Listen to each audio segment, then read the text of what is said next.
Ya Pak Rois, saat ini kan kita sudah memasuki SOTK baru ya, yang mana setiap kegiatan sudah terakomodir dengan adanya pejabat yang sudah dikukuhkan dalam pelantikan kemarin.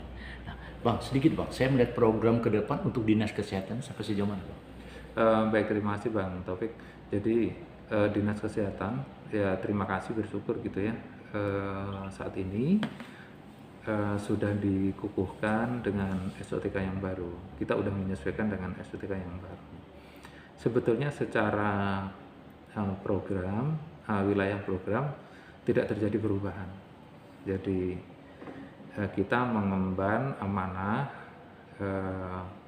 empat amanah ya. Yang pertama di pengawalan pelayanan kesehatan dasar di puskesmas. Kemudian yang kedua di bidang pengendalian dan pencegahan penyakit. Kemudian area kesehatan masyarakat gitu ya, bidang kesehatan masyarakat. Kemudian tambah satu lagi bidang sumber daya kesehatan. Ya, disinilah sebetulnya gambaran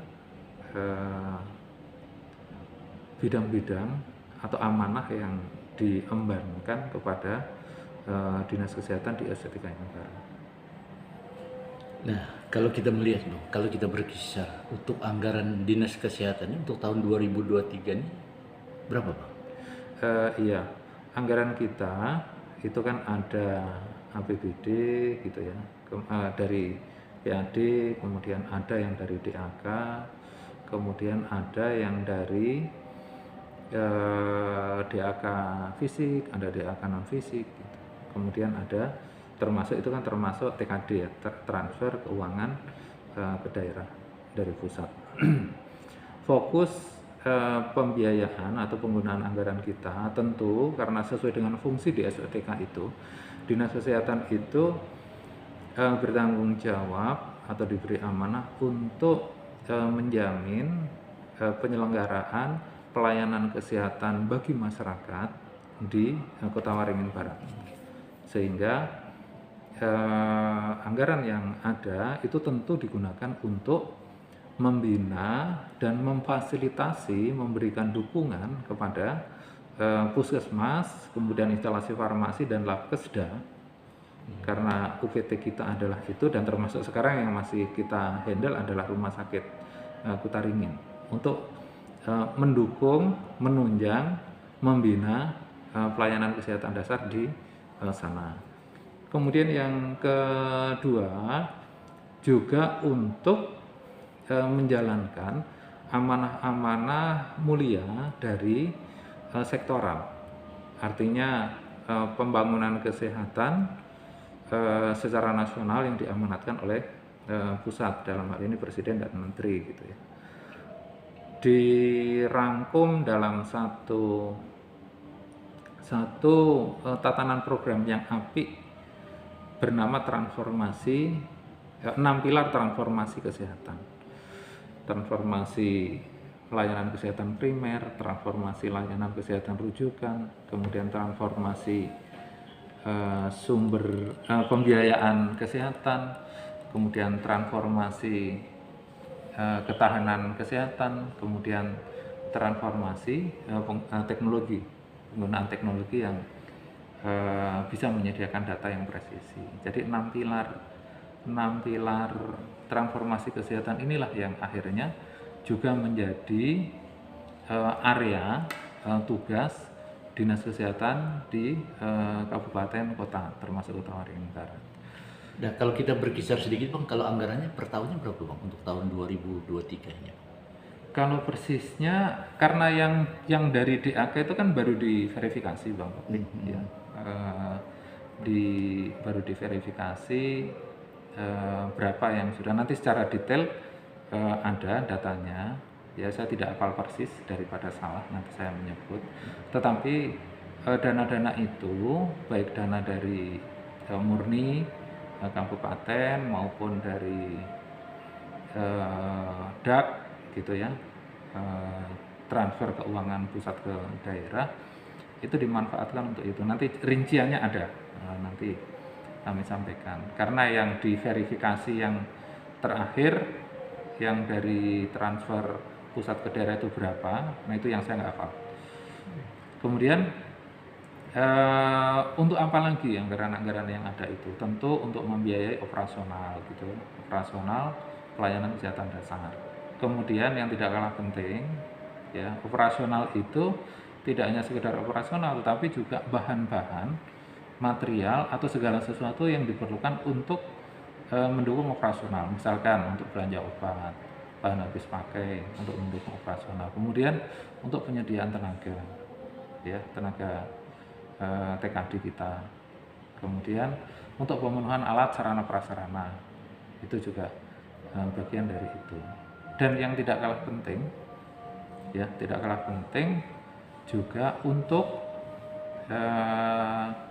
pembiayaan penerima bantuan iur JKN PBI daerah. Kita sama-sama tahu bahwa posisi Kota Waringin Barat itu 2022 kemarin Oktober sudah ditetapkan sebagai kabupaten yang mencapai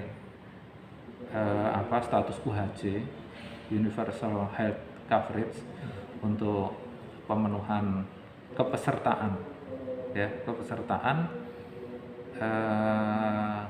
warga di dalam jaminan kesehatan nasional. Kita udah lebih dari 95%. Oke Pak, Ya. untuk saat ini saya stop dulu mengingat ini ajan Pak. Ya. Oke Pak, jadi kita berbicara dengan anggaran dana tadi untuk Dinas Kesehatan ini di tahun 2022 aja saat dulu berapa Pak? Ya saya nggak hafal Bang Taufik ya karena menyangkut data. Nanti saya akan tunjukkan perbandingan persis gitu ya 2022 dan 2023. Tentu dana yang ada ini digunakan sesuai dengan agenda gitu ya, sesuai dengan agenda. Misalkan termasuk agenda pusat, agenda nasional 2022 agenda nasional masih banyak untuk pelayanan-pelayanan yang sifatnya pelayanan general, pelayanan semua penyakit gitu. Tetapi di 2023 ini pusat juga sudah mulai fokus ke beberapa penyakit, misalkan penyakit jantung, kemudian stroke, kemudian kanker, kemudian ginjal gitu. Jadi fokus untuk ke fasilitas-fasilitas kesehatan yang memang untuk itu, termasuk screening atau upaya-upaya untuk penemuan dini sebagai langkah pencegahan terhadap penyakit-penyakit itu. Nah sehingga memang ada pergeseran fokus dari anggaran-anggaran itu. Kemudian pusat itu juga masih memberikan perhatian yang baik kepada daerah-daerah, itu sangat baik gitu ya, di dalam pemenuhan sarana prasarana dan alat kesehatan. Tetapi memang hampir di semua wilayah kita itu sarana prasarana itu kan menjadi tantangan ya untuk selalu bisa dipenuhi gitu. Di samping tenaga di samping tenaga contoh saat ini itu nilai kelengkapan, misalkan nilai kelengkapan kumulatif sarana prasarana dan alat. Ini kalau saya lihat data yang ada, ini masih ada puskesmas di wilayah Kota Waringin Barat yang kecukupannya atau nilai kelengkapannya itu masih di bawah 60%. Nah ini kan menjadi tantangan bagi kita sekalian gitu. Kalau siogianya Pak, kalau kita bicara 60% kan biasanya kalau anggaran yang memang sudah ditentukan misalkan 10 miliar misalnya, ternyata puskesmas itu siogianya yang menjadi 60% itu berapa persennya dari itu? Ya memang setidak-tidaknya 80% ke atas gitu ya. Artinya alat-alat terpenuhi dengan ya idealnya tetap 100% terpenuhi gitu. Idealnya gitu. Idealnya tetap 100%. Tapi bagaimana kita bisa mengetahui idealnya sementara anggaran kita tidak bisa terlihat gitu Pak. Dalam presentasi yang kita bicara publik ini. artinya bukan bicara data yang Ya, ya. tersajikan Ya. di lain, ini bicara publik untuk informasi yang kita dapatkan sumber sahih dari kadis ya gitu. Ya.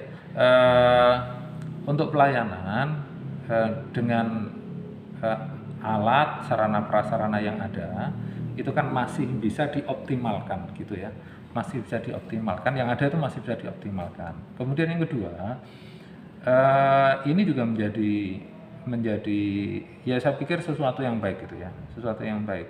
Misalkan kayak stetoskop, kemudian alat-alat kesehatan yang sifatnya menempel individual di tenaga kesehatan, itu juga tidak bisa dipungkiri teman-teman pakai alat kesehatan punya sendiri gitu. Nah itu masih sesuatu yang baik menurut saya. Tetapi mesti ada pemenuhan yang standar milik fasilitas kesehatan. Nah itu yang menjadi tantangan kita. Kemudian kelengkapan ya memang ideal harus 100%. Nah itu yang menjadi catatan Bang Taufik, catatan kita untuk kita berusaha memenuhi sampai terpenuhi sesuai dengan kompetensi pelayanan.